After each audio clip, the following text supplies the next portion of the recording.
Just a few hours away from another Fed decision. Steve Leisman's in Washington, D.C. Of course, he's getting ready for the big news conference. Steve, any expectations here beyond what we sort of already kind of seem to know?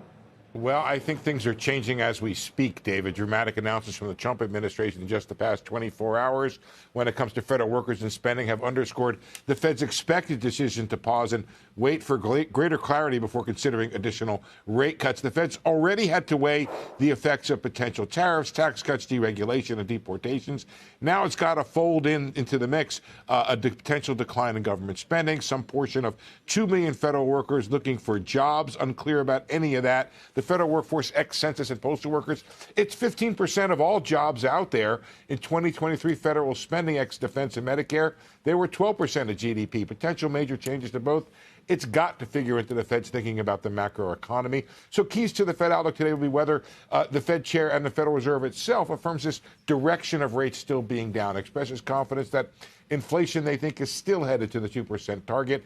And, of course, Powell will do his fiscal policy dance around questions from journalists he does not want to answer. In that context, President Trump's recent demand that the Fed lower interest rates, maybe the least of Fed Chair Powell's concerns. He can ignore that.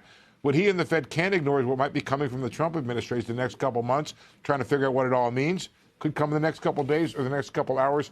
Real quick, guys, the GDP now, Atlanta Fed GDP now just went down to 2.3% from 3.2%, in part because of that big trade number we had this morning, which is likely people bringing things into the country before potential tariffs take effect. Carl?